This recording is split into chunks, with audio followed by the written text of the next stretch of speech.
let me begin questioning.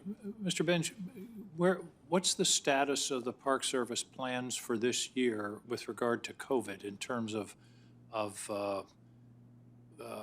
any kind of limitations, mask requirements, those kinds of things? What's the plan for 2021? Well, thank you, Senator, for that question. I appreciate it. I think it's important to recognize it's an extraordinarily dynamic environment as the progression of the disease changes, and we're certainly in a different place today than we were a month or 2 or 3 months ago.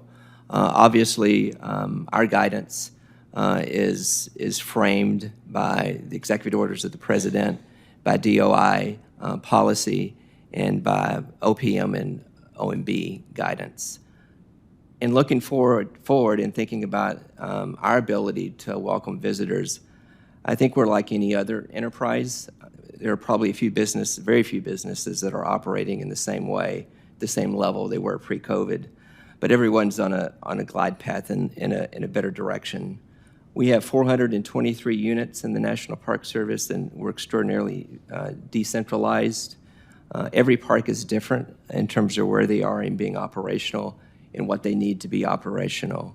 We do believe there are some parks where visitation will increase, and we need to do what we need to do in order to be ready.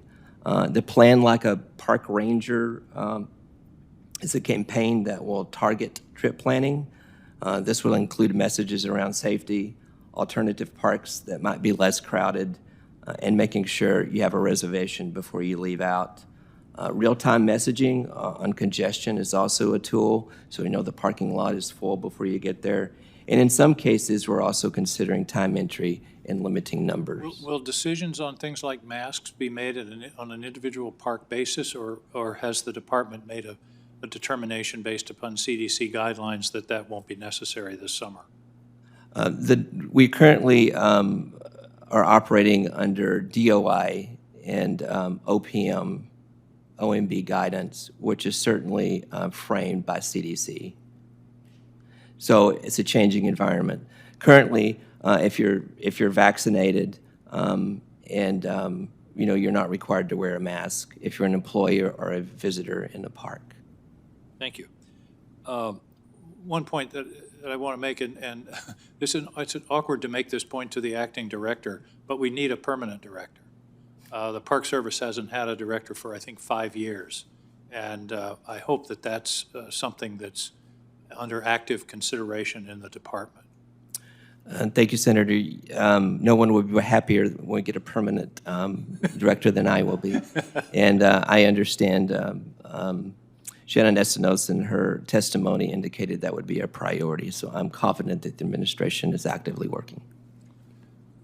Ken Burns, a question for you. You documented the beauty and the transcendent nature of these parks around the country, but one of the problems we're encountering is a kind of inherent tension of loving places to death, where some of the best places, you can't see them, but in our committee room we have pictures of beautiful parks, but we also have pictures of huge traffic jams at places like Acadia and Yosemite. How do we balance public access to the maximum number of Americans with not compromising the experience by virtue of all those Americans coming to visit their parks? Thank you, Senator King. This is a fundamental question, one we tried to address when our series came out in 2009. It's a difficult one because the parks need to have their constituencies. If there was nobody there and we had none of these problems, chances are the parks would then come under assault from the very American acquisitive nature of things. I look at the lines when I go as a citizen, much the same way that I look at a line standing in my little town in New Hampshire to vote.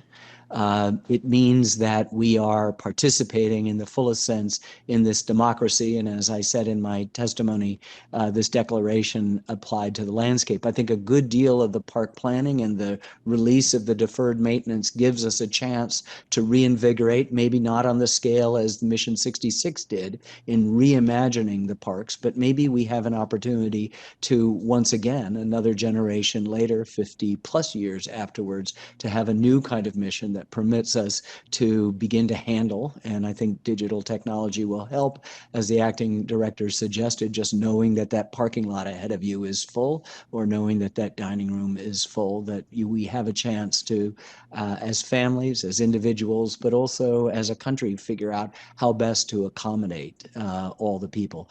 But as I told my impatient daughters waiting for a herd of buffalo to go by in Yellowstone, this was a good line to be in. Thank you.